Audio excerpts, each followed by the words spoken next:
My name is Bob the Drag Queen. And I'm Monét Exchange. And this is Sibling Rivalry.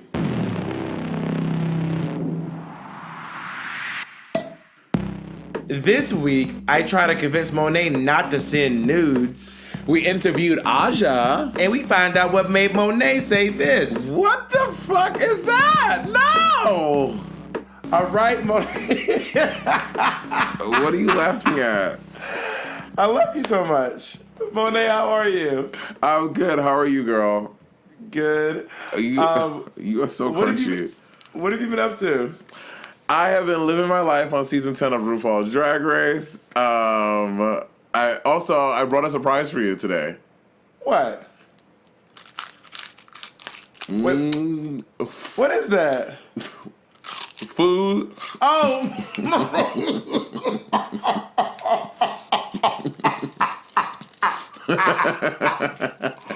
You are so stupid, Monét.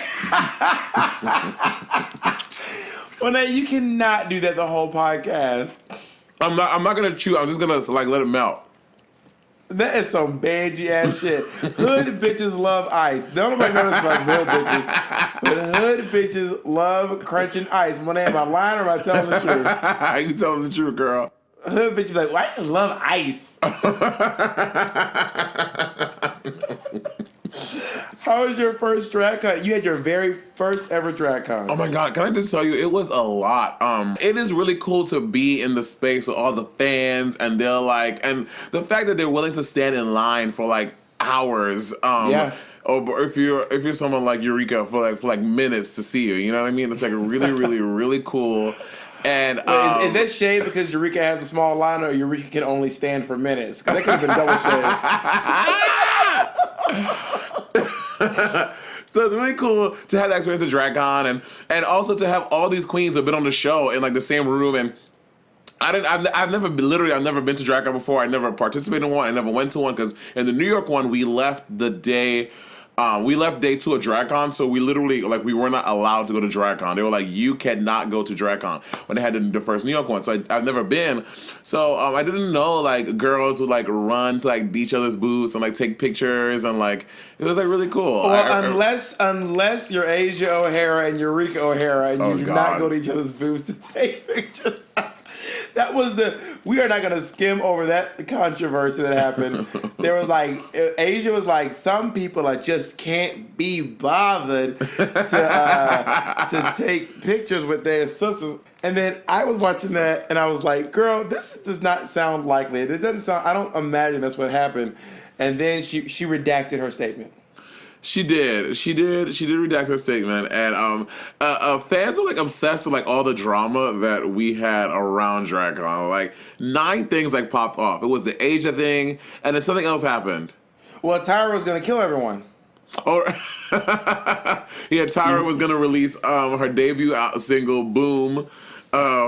And so that was going on, and which we can all agree it really did bomb. And there was some other season 10 drama that happened at DragCon. It's escaping me, but it was all this stuff. Fans, Aquaria posted it on Twitter. She was like, "Girl, fuck a reunion when you have DragCon, honey, because these girls are a mess."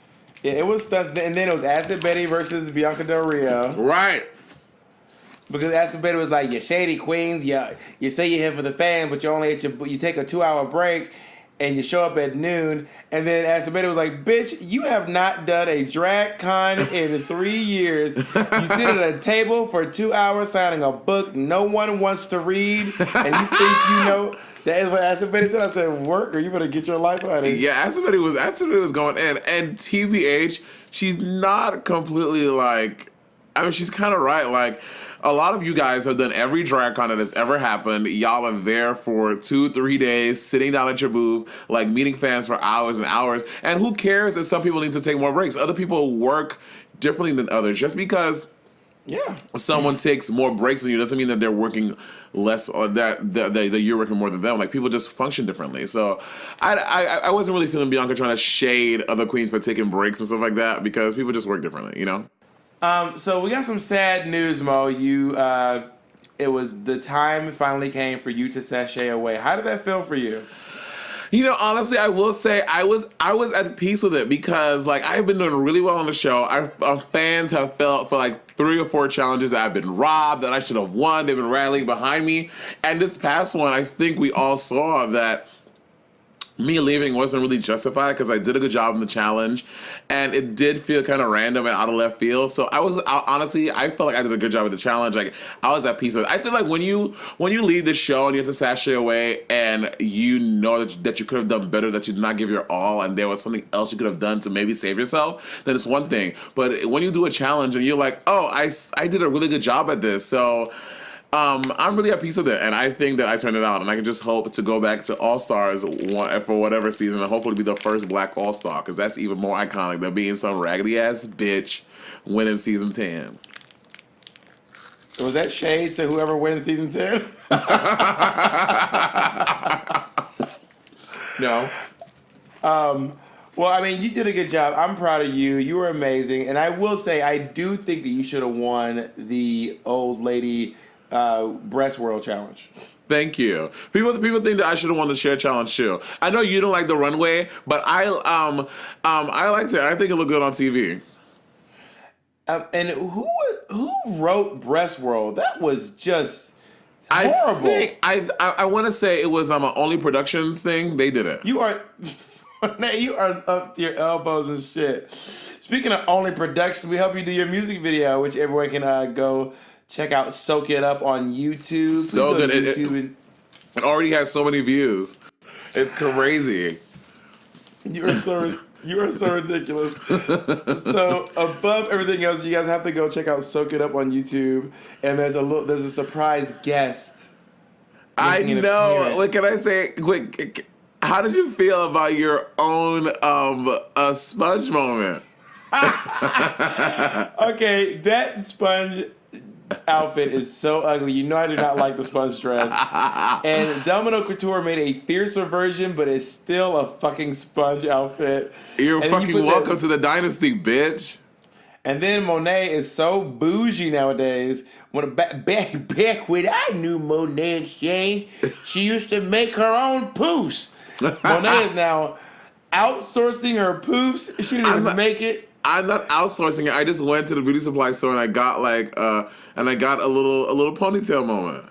Monét used to buy Kankalon and twist it I up. did, and turn girl. it. I did. That's what I had on the show. But now we upgraded, bitch. To a $4 ponytail piece. No, but above everything else, being there was fun. Monét, put that fucking popsicle stick down before you and I started fighting. You really can't hear it. I promise you can't. I promise Monét, you. I'm listening. I can hear it. Monét, you think I'm imagining it? Where do you think I'm hearing this popsicle noise from? To those of you who are not watching the video version, go to the Only Productions YouTube page and type in the Sibling Rivalry, the one where Monét won't stop eating the popsicle. And, okay, first of all, it's not a popsicle. This is an icicle. There's no popsicle stick. Icicles don't have a popsicle stick. A popsicle stick has the wooden thing. So that's number one. Number two. Thank you, Food Network. You got the nerve, Mr. fucking Coolicles. That's fucking shit. Coolicles are lit. Girl, I went to Bob's. I went to go visit Bob in fucking San Francisco in Berkeley, and she tried to make me eat that fucking nasty ass shit. You ate one. No, I didn't eat that. No, I did not. No, Patty ate it. Someone ate it. Patty ate it. No, Patty didn't do it. I think it was someone else. Why would you guys not try? You wouldn't try the Coolicle? Louise had one. You wouldn't even try a Coolicle? Also, Luis will literally eat anything. So Luis loves food. Luis loves food. Oh, Bob, that is so shady. That's not shady. Luis loves food. Luis will tell you of his own volition he fucking loves food. So good for her and her food loving ass. I want to talk about one of our topics this week, Monét. What? I want to talk. We mentioned it before on a previous podcast that we were going to talk about it. I want to talk about sending nudes. Oh, sending nudes. You and I had two very different schools of thought on this. Well, I don't think you need to be sending nudes. You, specifically you. No, you should send nudes. I think that people deserve to know exactly what they're getting into before you come over. First of all, a couple things. One, people should send nudes. Okay, Monét, put down that fucking popsicle stick. I love that you think you're over there like just silently popsicling it up. Okay, finish it while we sitting here. I'm done. Oh, well, I got a brain for you. I'm saying, Monét, unless you want your news to leak, you, as a person who has been on television, as a J-list celebrity, if you want your news leaked, if you don't want them out there, then you can't post them. You can't send them to anyone. Yeah, but there are ways to take nudes that don't give up who you are. Monét, you have a tattoo from the nape of your neck to the crack of your ass. Oh, so you think that I'm like some fucking slender chicken that I'm giving you like these kind of poses, bitch? No, I'm not doing that, girl. Monét, I saw your one nude where you were standing in that window with your back to the she's gang. He's gang. And so Monét is standing in a window with her back to the Also, it's not even a good nude because it's like too overly produced. It's like in like sepia, and it's like and people. It's no. First of all, that's a compliment to me because people think that it looks so good that it can't possibly be me. First of all, so that's what I'm trying to say. And I was like, we can take this picture the 1940s. What the fuck is going on? I'm like all the way back by this window, and I'm like giving you like Tyra Banks, like Tucci, I'm like. You showed me the picture probably 4 years ago, and that shit cracked me up so I could not stop. I was like, Monét, you do not send this. You go, I do send it to people too. But also, I would say this. Okay, I don't ask for nudes because I don't send nudes. I'm personally of the belief if you do not send nudes, you should not be allowed to ask for them. Oh, absolutely, I agree. But I require nudes, so that's why I have to send nudes too. Like, here's the thing, because you have like a checks and balances system. When you used to send nudes, you would be like, you had to have 2 out of the 3 or some weird thing you used to do. What was it? What do you mean? Like, you was like, a big dick, a flat ass, or a nice body, or a nice face. You have 2 of the 4. Right. For me to be attracted to you. So that's news. You have to send news to see that. What you just listen to what they say. Oh yeah, I have a 9-inch dick and I have a fat ass and I'm really pretty and I have a hot body. No. If I see a guy in the club and he has a cute face and a nice body, I'll take him home, and then I'll just deal with what's in his pants when we get back to the place. Absolutely not. You can see an ass. You don't need to see news to see an ass. Only thing that pants will cover up is if you have a lot of cellulite. That's all pants will cover up. But it will not cover up. It won't make your ass look bigger if you got a flat ass. Wow, so now you're shaming guys with cellulite. Wow, Bob. Wow. Yes, sure. Why not? I don't care. But what I'm saying is, like, I don't ask for nudes on Grindr because I look at it like if I'm hooking up at the club, I'm not gonna take you to the bathroom and make you whip out your dick. Is that what you do? No, I guess that makes sense, but like here's the thing about Grindr. Grindr is a place where you can possibly get the best of the best. So why I would rather go through like 9 guys and get the guy with the biggest dick than randomly take home Steve who has a fucking needle dick. No, I don't want nobody wants to suck a needle. You know why? Because I had a really bad experience. One time I hooked up with a guy, I did not see his nudes. No lie, I'm not over exaggerating. I'm not adding flair and color. His dick was literally about the size of a pinky. So this is like when he's hard. So I'm literally like, well, it was so awkward, so weird. I'm burned and scarred by that. So no, I have to see a dick pic before you come over. And then the gag is when they take a picture and the camera is like this where you can't get perspective. It's just all you see is a dick in the thing. This dick could be 29 inches or 4 inches. I hate that. Well, first of all, so now, to quote Monét, so now you're shaming guys with little dicks? Yes. If you have a little dick, you should be shamed. You should be no, I'm kidding. No, but okay, this is what I will say. First of all, let's just discuss how to take the perfect dick pic.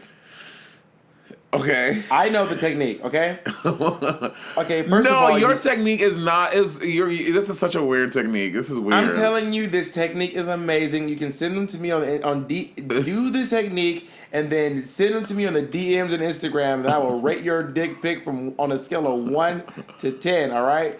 So you sit, like, with your knees bent, or at the edge of the chair, or sitting on the ground. You reach under your dick, you grab your balls, you pull them down, you flex your dick, and then right at that moment you take a picture. What the fuck is that? No! I'm telling you. Why you just turn to Monique Hart? I'm telling you, Monet, that is exactly the way to do it. First of all, it sounds painful. It sounds uncomfortable, and you're gonna snatch your balls off. You just pull them a little bit. You're gonna fucking warp your dick. No, that's not a thing. Get in a goddamn mirror, stand up flat-footed like you about to sing at church, and fucking take a picture in the mirror. Like what? That way you're getting perspective. Like what is the perspective to their body? But the reason why is because dicks are, first of all, you can still see a hand. So based off someone's hand, you know how big the dick is. Leave a thumb or... No, that's not true. Some people have very small hands, and some people have very big hands. Okay, that's true. But when you pull it from the base, when you pull it down, because some dicks go curve down, some dicks curve up. But if you're just standing looking down, if it's curving in either direction, you're not going to get the full length. But I'm just no. And the other gag is when they. Monet, you got some big ass thighs. All right, can you see them just now? Monet, we have seen your thighs. Could you be up in the workroom in some booty shorts, some little get it girls? Do. Which guys on Instagram and stuff, I get DMs all the time like, oh my god, your thighs are so thick. I want you to sit on me. I was like, come on, girl, I'll do it, honey. Yeah. I want you to sit on me. Also, the other gag is when guys take dick pics and they love to take either a can of shaving cream, a fucking Glade air freshener, and then they put it all the way down to the base.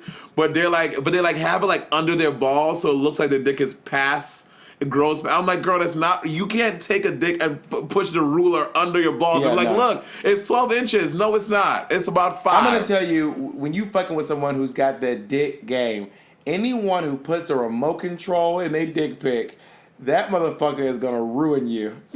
I said, no, you ever seen someone with a Pringles can for a dick, girl? Yeah, but they cheated though. Pringles.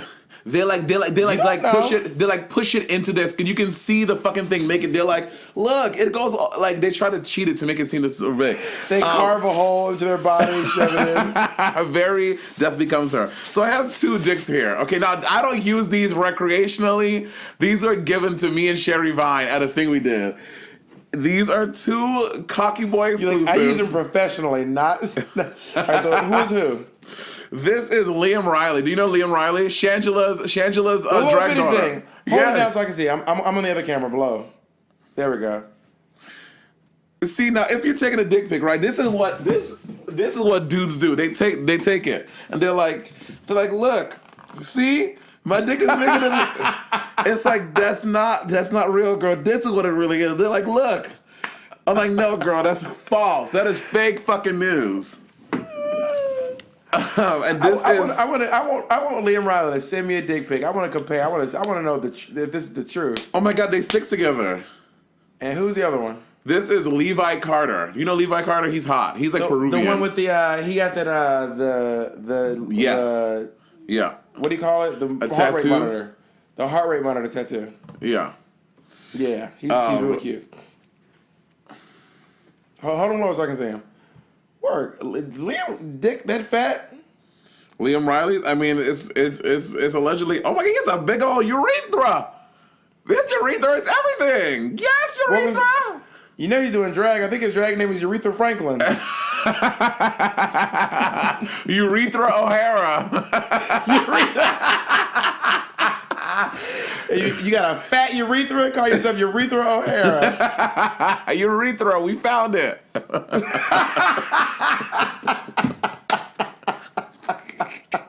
This is so stupid. Yeah, I mean, even though I'm on TV and even though like all that stuff, I still send news. I just find ways to mask myself so you don't know it's me.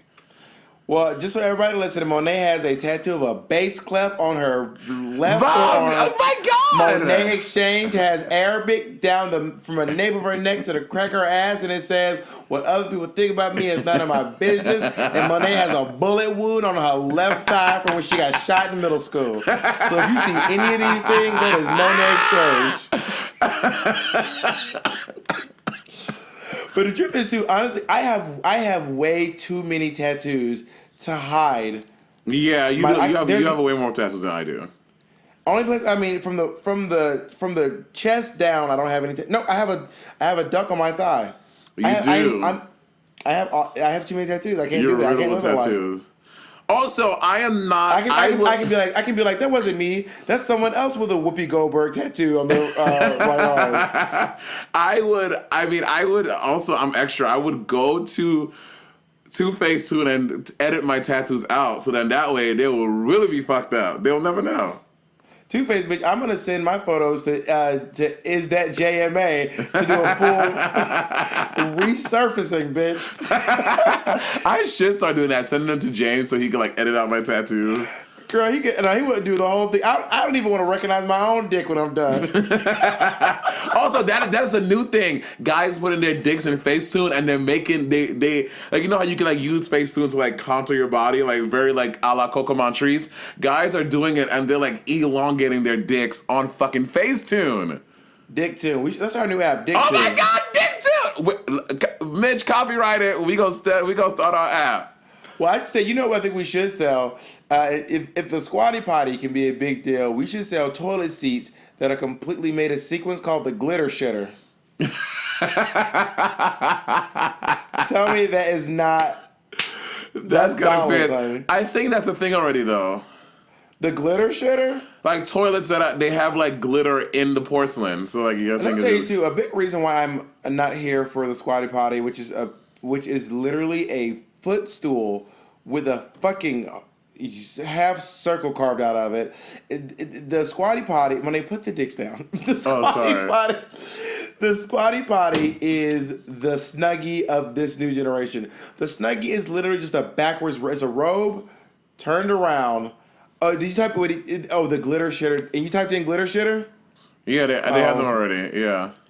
I imagine that is what RuPaul uses to take a shit. And they just wipes her ass with confetti.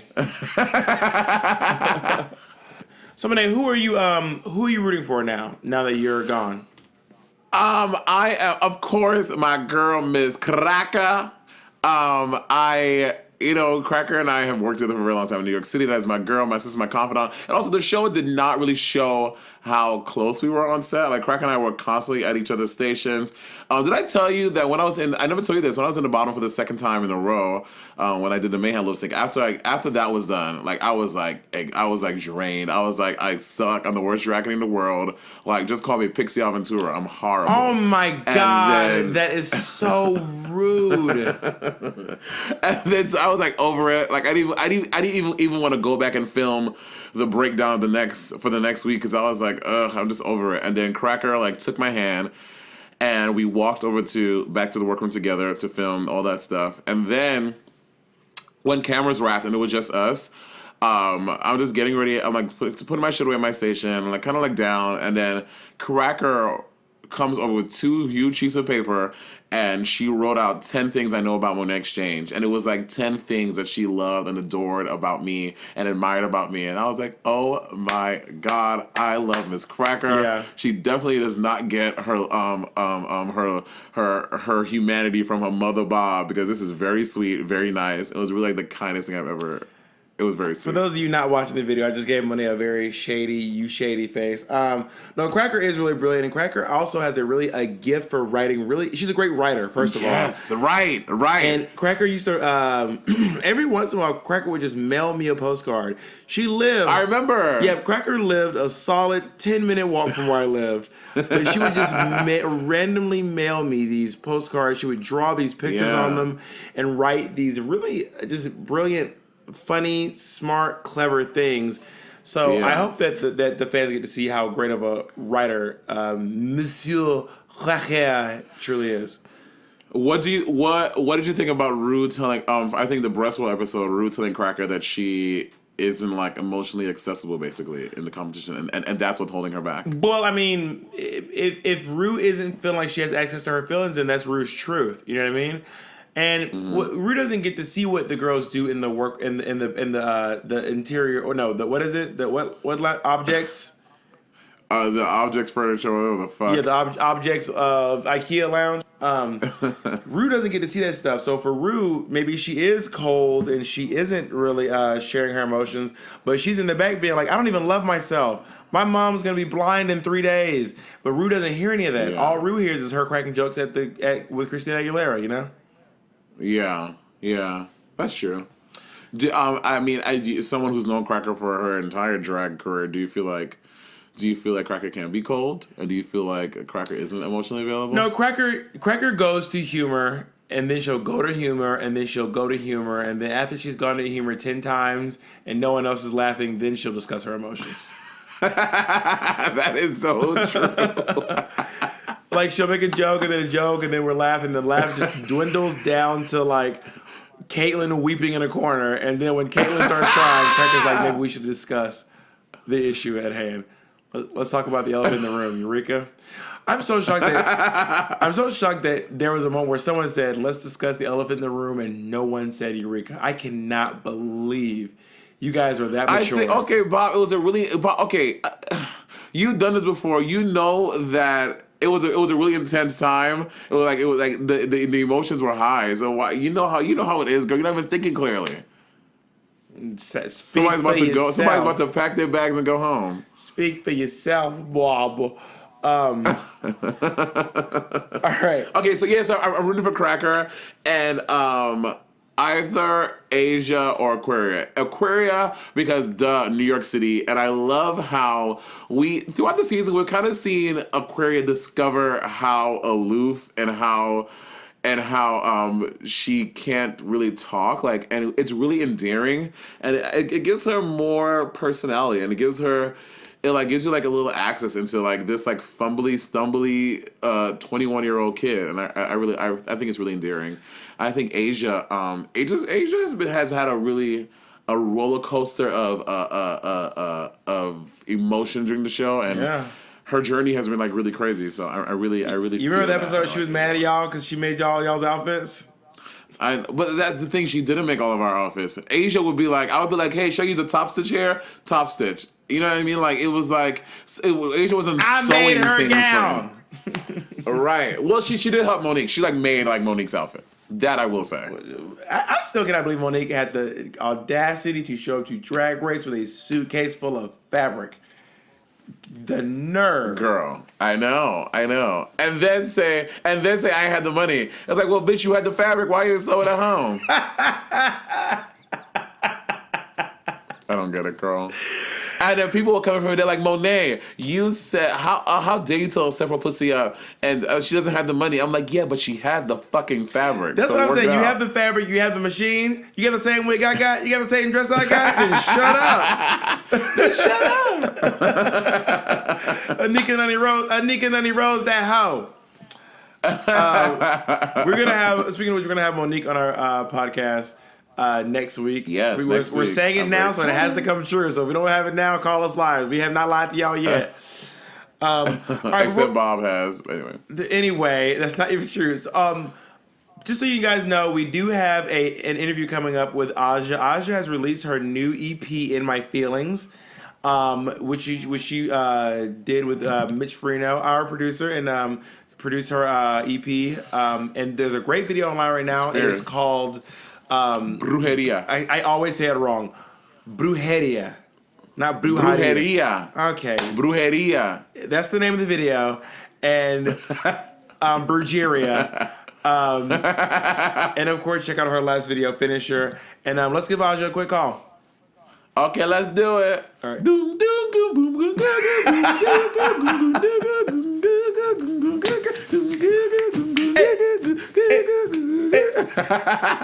Look at you accessing your Ghanaian roots, girl. Have you seen that video of that white guy at the no. So Meghan Markle and Prince Harry, whatever, they got married. There's this video going around of this white guy in this African tribe doing this African dance, and that's Prince Harry at the reception. Is he killing it? Oh, the white boy is he's like, God. It's so good. No, I've not seen it. All right, let's call Aja. Wait, do you think when RuPaul she already got married? That would have been a nice royal wedding to go to, right? Oh, that would be everything. That could have been epic. All right, let's call Aja. All right. Hello. Aja. What's the tea? Oh Lord, Miss Aja, look how cute you are. And Monét is shady because Monét is the only shady motherfucker who don't turn on her camera. It's shady, isn't it? Shady, Aja. Man, that's false advertisement. Y'all told me that I was Monét. I want my money back. This meet and greet is fucked up. I want my Monét back. No exchange. Aja, where you at right now? I just hopped off the plane. I'm in LA. I'm ready for Dracon. And I'm not ready. I'm lying. I just woke up. No one's ever ready for DragCon. You want to be ready, but DragCon ends up being where DragCon ends up being, honey. It feels more like a convention where I get dragged across the entire room and then ridiculed and thrown on the floor. Like, that's what it is. Well, apparently Bob is adamant because, I've never been to DragCon. I've heard about DragCon. I've never been. And Bob was like, girl, you need to wear something comfortable, blah, blah, blah, blah. And I get it. But, like, it's my first one. I want to go all out, bitch.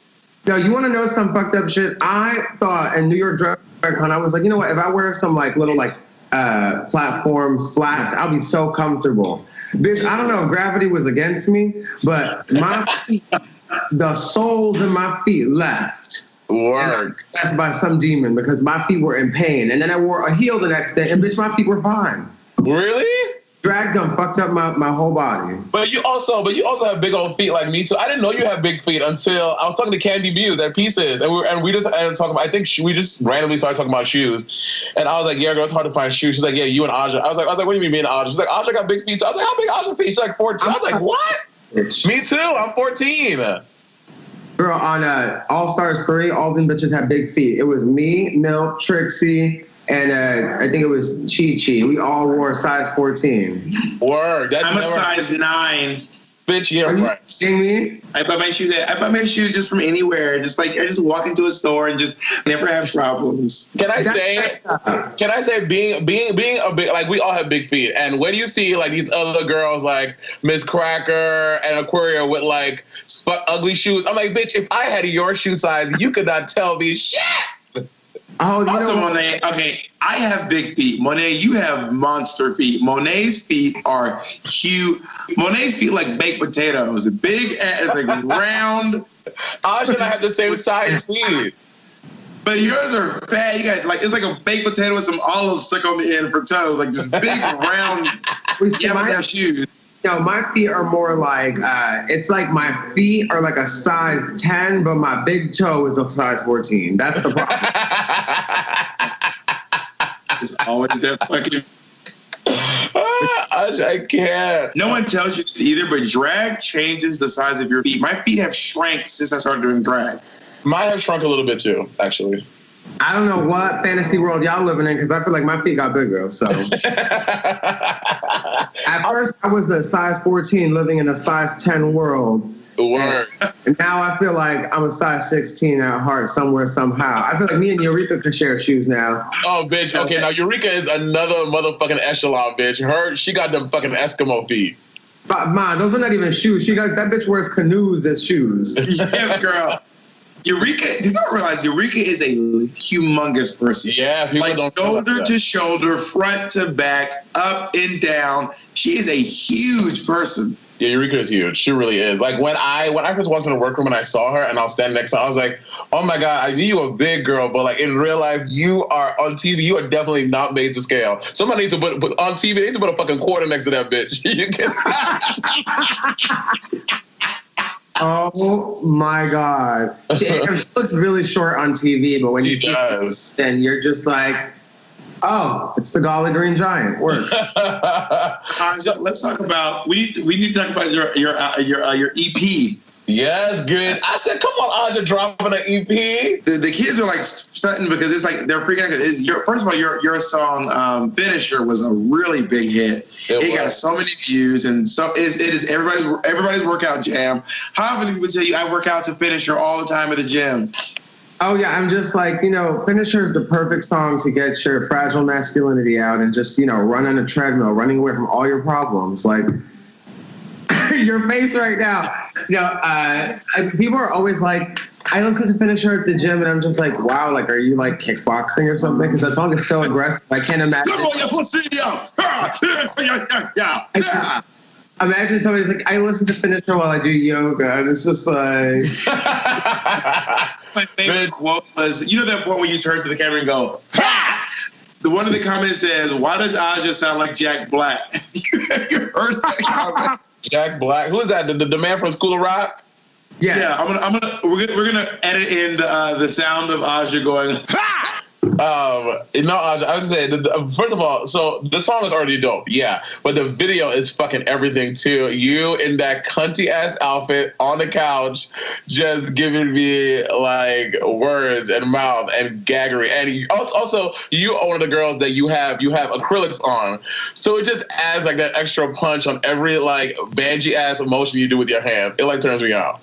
It's like really funny because one of the things is that as a musical artist, I'm not really trying to like pursue music and drag. I'm just trying to like do it as me, but like with really blurring that gender performance line to the max, because I'm just like I performed at my EP party release like the other day, and like at some point by the end of it, like bitch, I was bald and shoeless. Like I was just like, I'm not. This is not a drag show. This is a concert, bitch. It's like we're having fun.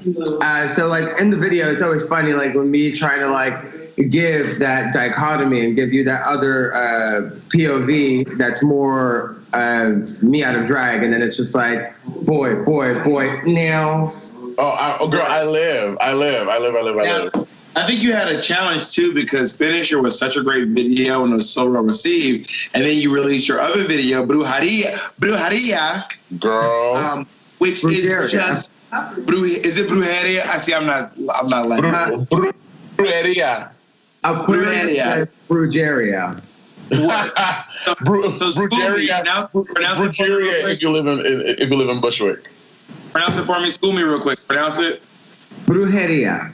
All right, Brujeria. And the video is just, my favorite lyric is, "I am Sabrina the Teenage Bitch." That's my favorite lyric. I love that. I really wanted to like include like a mixture of like serious like witchy shit, like to make it like real and authentic, but then like add in all like the campy like the real just like the referential things from like the media, like Sabrina Teenage Witch, The Wizard of Oz, Into the Woods, even Buffy the Vampire Slayer when I talk about Willow. Yes, girl. I live for Willow. She was a redhead. Well, you know what? When I went to go watch it, I had to light a candle and pray first. I was like, I don't know what spirits are gonna come for me and listen to this song, but it was everything. Oh, thank you. Well, every like spiritual deity that we emulate in the song is actually adjacent to a real deity from these Afro-Caribbean practices. So watch out, man. Watch out, we're getting you, bitch. That's amazing. Did you do you practice brujeria? Brujeria is more of just like a term for witchcraft. It translates to witchcraft. But no, I do believe in Santeria though. Right, you and I have a conversation. Yeah. Which is different. But most people would refer to all the practices as just like different forms of witchcraft, whether it is or isn't. It's just like a kind of way to put it in a box. I got you, girl. And can you tell us a little bit about the other songs on your EP? I've listened to all of them. There's some. It's just a fucking great. It's really sickening. Like you really turned it out, and I think you are making music that it's very hood, but it's also very gay, which is what I really love about it. I don't know. Literally, somebody asked me before. They were like, did you take a long time to work on this with these lyrics that you like had saved up? And it really made me realize that we didn't start working on this project until like late February, and all these songs were pretty much written on a plane or overnight. Like it was like, I'm in the studio tomorrow, bitch, we have to go. And sometimes it was like, hop off the plane, go straight to the studio, like be coughing up a storm and I'm still drinking Starbucks. I should be drinking Gatorade, probably dying. My eye is about to fall out on the microphone. I don't even know what's happening. but we're doing it. My other favorite thing about this is you are someone who really takes like stuff kind of happens to you, but then you switch it around. You're like, fuck it, you're not gonna like. Now I'm gonna go ahead and bring out. So your dick pics got leaked like last year, girl. You keep talking about your dick in this new EP. You know what? Like, it's just like I think it's really funny when people, because the thing is, people who haven't heard the EP yet, they've only heard Brujeria and Finisher. So a lot of people think that my EP is going to come from just a solid feminine standpoint. So a lot of people are like, this is just drag music. You're just this. Lip gloss and high heels, which I actually like would prefer not to be categorized as that, because I feel like this is coming from more of not Aja as a drag performer. It's really just coming from me. And part of that is my dick. Like, I have a dick. You know, who knew? If you have not seen Aja's dick, Google Aja dick pic. Oh, girl, listen. Listen, what y'all doing? Make sure you wear a helmet, bitch, because that shit will destroy you. Now, listen, there is a picture out there that was from when I was like 17. That's child pornography. So Google Aja dick over 18. I was talking to Mitch and I was like, I should talk about her dick a lot. And there was like a while back, Alaska had a song where she was talking about her wiping her dick on your mom's chin or something. I was like, work. And it kind of fucks people up right now because they're looking at you as this feminine entity and they're like, oh yeah, you got to remember there's sitting on a secret. Oh yeah. And so you did this EP, like what are your overall goals that you have in this EP? Like, are we trying to like get like Grammy nominated? Like, what's popping? I just want to get signed and be able to have the budgets to carry out my artistic visions. Honestly, that's what it is. I feel like I have a very like distinct. I'm like a visionary. I just imagine things and I want to bring it to life and show people what I'm thinking. Yeah. But I can't really explain it in words. So that's, you know, when I write the song, I'm already thinking like, what can I do? Like, I have a video planned out for every single song on my EP, whether it happens or not. Like, I'm just like, this is what I want. This is assuming I want to do this in drag, this out of drag. I want a bundle of pugs and I want them to throw tennis balls at me. Like that, that's not literal, but it's like, I know every detail that I want. And when I don't get it 100%, I will be upset even if the video comes out perfect. And it was like at the end of Brujeria, I was like, I wish I would have shot more scenes out of drag. And I sat in the car pouting for like a half an hour, which Mitch was there, so Mitch can testify to this. And me and Assad was like, you know, you should have planned that before. And I was like, I'm mad at myself. But then the video came out perfect. And I was like, oh, girl, the video was great. I was like, you know what? I need to just like stop being so neurotic and crazy because. I have one more question for you. So when you're performing now, are you mainly doing still drag mixes and other songs, or are you performing your own music now? When it comes to my music, I don't want to just perform my music. I want to wait and then take my music on tour.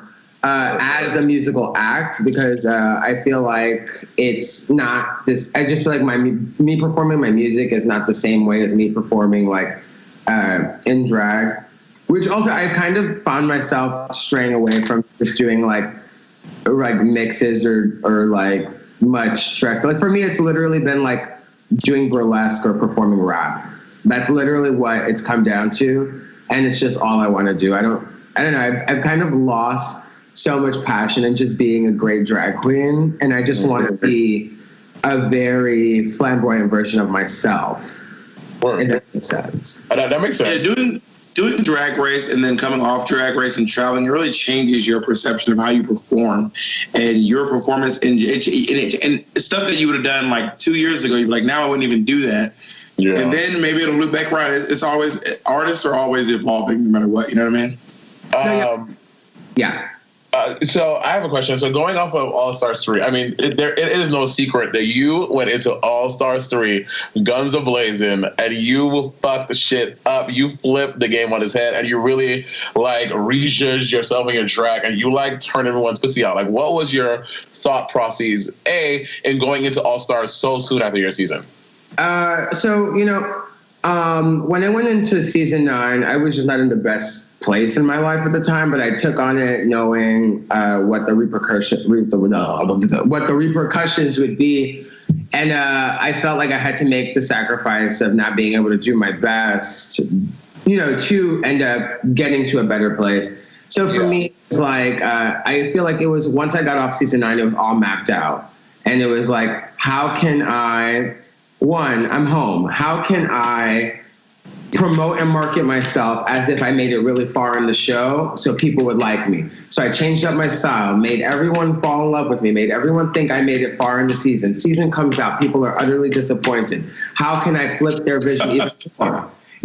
Go everywhere, meet everyone, give everyone a different image in what they think of me, because then it's shocking to them. Then from there, I said, now, if they're going to film an All Stars, how can I get these producers to see me in a different light? Yeah. I sat there and I showed them something completely different, and they looked at me and were like, "Who the fuck are you?" Then, the reunion comes, and I'm like, "Okay, now it's time to just make great television." Everything goes out the window. Doesn't matter what from here on out. Take a risk. You're not doing this because you're a drag queen. You're doing this because you're a fucking reality TV star. And I switched gears, went on, and went bam. So I got offered the spot on All Stars. I said, what is different from last year? You're not in a bad living situation, and you have money to spend. I dropped easily like $25,000 on costumes, makeup, and hair, and said, the rest is up to them. Yeah. And went in, said, give me the challenges. And I didn't really give a fuck if I was there or not, honestly. I said, I'm happy to be here and I'm having fun. Yeah. And, I just want to make sure I wear everything I paid for. And that was it. Thorgy would tell me, she was like, we would be getting ready and we would have this much time. And I would look at you and you would be in the mirror like, oh, like having fun. And I was like, Ma, I don't give a fuck if I got eliminated or not. I was on TV. Yeah. Yeah. I think having that mindset really changed everything. Like, people talk about this like massive glow up, but I think that the only thing that blew up was my spending budget. So I'm just like, the only thing that changed was my spending budget. I mean, yeah, that's where that line comes from. It's just like, I've always been the same person. I've always been a dumb bitch, but also like a fun person and a sweet person. So from there, it was just like, now that I have the audience on me, what do I really want to do? And that's how I got where I am now. Yeah, I mean, Bob and I have known you for a very long time. Yeah, I'm very proud. I'm very proud of you. I have known you since you were 16, sneaking into the clubs, lying about what you did for a living. First time I talked to Aja told me that she was a guidance counselor to troubled youth. Bitch, you were troubled youth, bitch. I will never forget that. So I've known you since you were a kid, sneaking to the clubs, and then I saw you turn it out as an adult in the nightclubs, then on RuPaul's Drag Race, and then on All Stars. You're fucking sickening. You have 801,000 Instagram followers. Like, you are truly turning the party. You guys, go check out Aja on Instagram, Aja the Queen.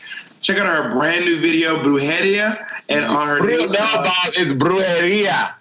Brujeria. But check out her new video, Brujeria, and her new EP. I can pronounce this one. In my feelings, I can pronounce it. Also, I want to say my memory of Aja too, bitch. You're not logging us off. Anyway, I met Aja. We was at Westway Diner after Saliva Tuesday, and Aja had on a blue wig, and she was falling asleep. Her and Momo were falling asleep next to Azrea on the couches, eating fucking burgers and French fries, girl. And I was just like, I'm out. Girl, I remember days. Congratulations, baby. Again, guys, please check her out, Aja the Queen on Instagram. Also check out her new video, Brujeria. I'm trying. Her new EP, In My Feelings. And of course, you can check out her other video too, Finisher, all available on YouTube. Aja the Queen, you have any final words you want to say before you go, girl? I just want to say, also follow me on Twitter at Aja Queen, regularly spelled AJAQUEEN, and do not Google my dick pics. And just stay tuned. Like, you know what? I don't know what I'm doing anymore, but if you follow me, I'm sure it'll be fun. Yeah. So, I love you, girl. Bye. I love you, Aja. Bye. Don't get pregnant. Bye, bitch. Bye, girl. Bye. Girl, I fucking love Aja. I do too. Aja is so bad. She's so cunt, and she really is like a little hood ass anime character. Aja is so Brooklyn. She makes you look Westchester. Okay, that is how Brooklyn Aja is, girl. I fucking love her. She's so talented. She is truly. I think she has a great vision. I really do. Oh, well, she has 18/20 vision, so I tried to do a joke. Didn't really work. Edit in a sound. Wah, wah, her vision ain't 20/20. Monét, I can't wait to see you again. I know, I miss you a lot. I really do. I miss you too. This has been more painful for me than you. It's gonna hurt me more than it hurts you. No, really. That's what it is. It's been great. The truth is, I've been getting to see you on TV every week, and so I guess I feel like you're in my home. Well, also, and I will call you after the episode. Y'all think that Bob is like my best friend in the whole wide world. But I'll call him after I feel like I've been robbed after an episode. I'm like, girl, he's like, you suck. What the fuck was that, Runaway Monét? That's your crunchy ass. No, I also give you praise. I say, Monét, you're the best one in that challenge. You never give me praise. Monét, that is not true. I just said you were robbed on the last episode. I said you should have won. I told you. That was the first time all season. No, I also told you that you had the best snatch game. I told you that too. I told you that you had a great share, your best share. I said your runways just weren't that great. That's the truth. Your runways were not that great. Don't be one. Let me tell you that, Monét. Do not be one of these queens who lives in the truth that she was stunning when she wasn't stunning. That's how you end up. That's when you're not a self-worth queen. You end up looking like milk when she was on the show, looking crazy as hell. To be aware, like I had to step back and be like, you know what? When I was on the show, my makeup was not lit. I could not see it in the moment. I had to step back, look at it, and be like, wow, it really wasn't. So I'm telling you, if you get picked to do All Stars 12 or whatever, 4 or 2 or 3 or whatever the hell, get your looks together. And I think too, an important thing about going to All Stars is you have to look different than you looked when you came the first time. Sometimes be different, either look different or be different. Like Aja looked different and she was different. Alyssa Edwards looked the same, but she was different. Like her personality was different. Thorgy. No, I feel like Alyssa was the same. Aja and Alyssa, Aja looked different. But Aja looked different. She was different. Alyssa looked the same, and she acted the same. I thought she acted a little bit different. She was because Alyssa was much more of a bully. Go back and watch season 5. Alyssa is a villain. She was going around like picking on the girl who said she had back rolls. She was the one who told Morgan, his real name is Morgan. Serena Cha-Cha, sit your ass down, shut the hell up, bitch. She's the one who went up to Coco Montrese and said, girl, look how fucking orange you look, girl. She was a villain on her season, okay? She was just out. I will say that I feel like if my runways won season 8, I would have slayed the game. Thank you guys for joining us on Sibling Rivalry Podcast. It's been so amazing having you all. You are living in. You about to really gag when you and me get booked in the same All Stars. I can really show you what's popping. Oh, girl, I would fucking destroy your ass, bitch, Monét, on national television. I won RuPaul's fucking Drag Race. I'm back on season 8. It's a different standard now, honey. Okay. So you think you would have beat Kim? You think you would have beat Naomi? I should have been up there. I'll tell you what, the thing, you might have beat them, but you wouldn't have beat me. That, my sister, is a problem. Sit your season 8 runway ass down. Season 8 winner.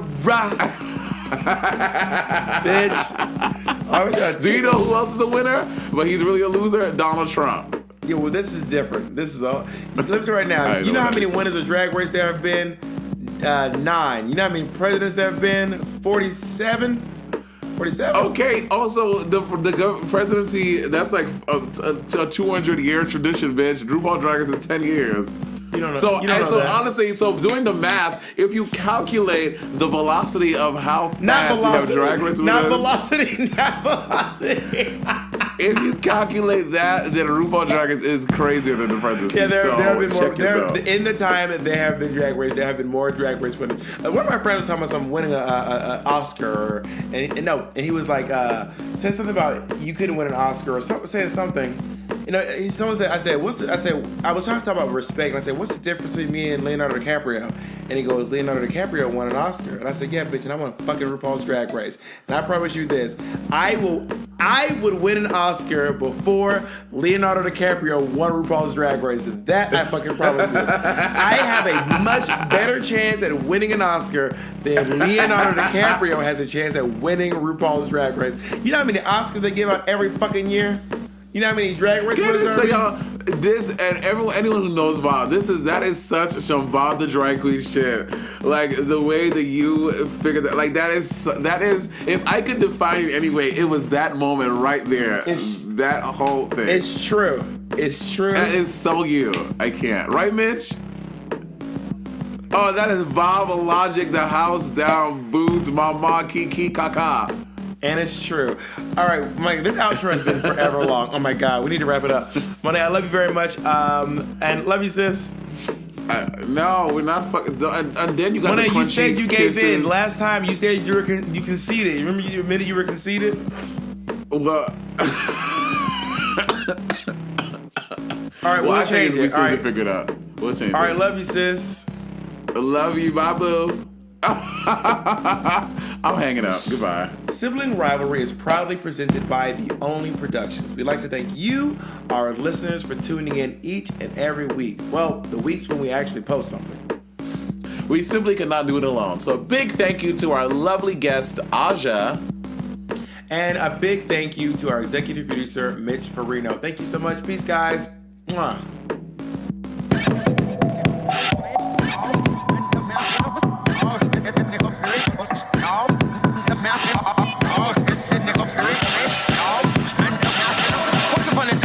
Too far, channel spirit smoking this cigar. Herbs, magic, all the healing. What's good, ma? Let me give you a reading. Not saying that I'm coming for you, but when I throw this eye, you look like a fool. What the fuck, I'm a madam.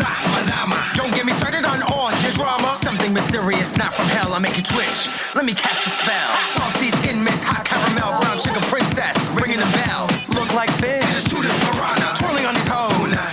I'll tell you a secret. Fuck with me.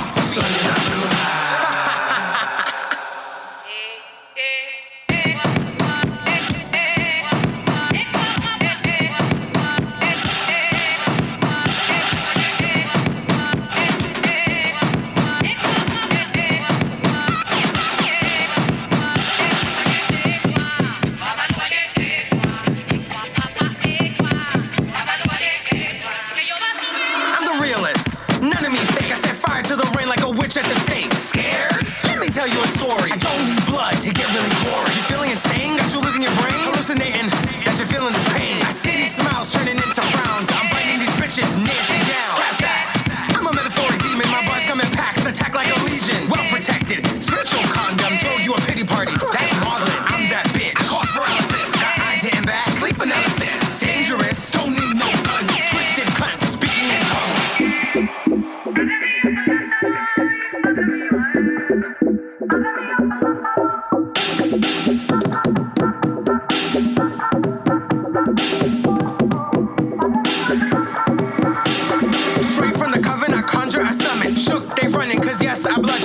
Persuasive, I'm not on no station, and no, I'm not fake. It's much me with that stage shit. Bonita, mami.